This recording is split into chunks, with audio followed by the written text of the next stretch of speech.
Hey, Stephen Whitesides here with Greenbrier Music, playing on a Tama Starclassic Bubinga Birch in Red Nebula Blaze.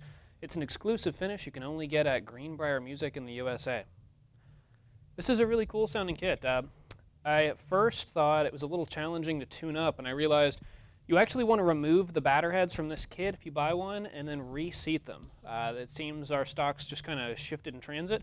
Tuned up really nicely after that. They were a little off when I pulled them out of the box, but that's the only negative I have to say about the kit. Otherwise, being Bubinga Birch, it's one of the more affordable Tama Starclassic kits. Very well made kit, very well machined, and all of the good modern parts and features, such as the very comfortable tom arm mount that you get from Tama.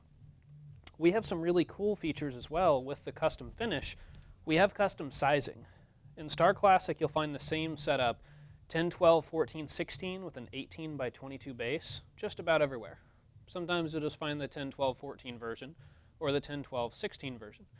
We, however, have some things like the 26-inch bass and this 12-inch and a 16 and 18-inch floor tom setup. We have setups with 2 bass drums, we have 24-inch kicks, we have a lot of options and sizes. Also, just so you know, as far as the cymbals I'm using, this is one of our famed Greenbrier rides. We have a stock of about 20 of these in different sizes.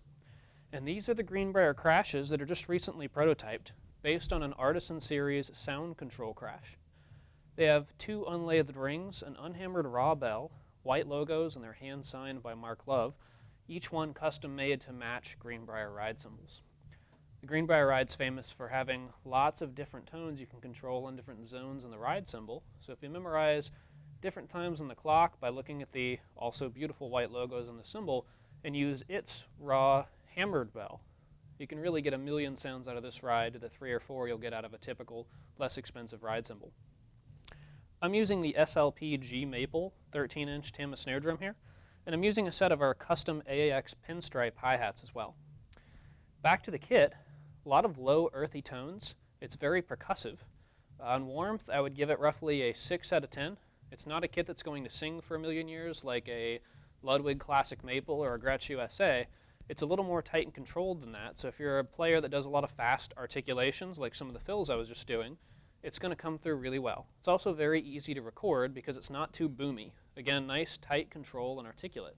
It's also a fairly powerful kit. I'm going to give a 7 out of 10 for volume, maybe calling a Ludwig Keystone or a Yamaha Oak Custom the 10 out of 10. This is a nice solid 7 for being loud but not uncontrollable.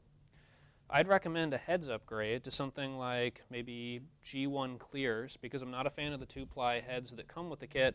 It makes it a little too articulate for my personal tastes because I tend to play warmer kits. But if you're a metalhead or a rocker, you're going to love what comes with this kit straight out of the box.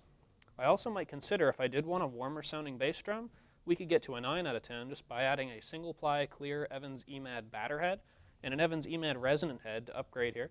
But again, this is kind of set up for rock or metal with the stock heads that come with the kit. I'm Stephen Whitesides with Greenbrier Music. If you have any other questions, please call us at 540-372-DRUM.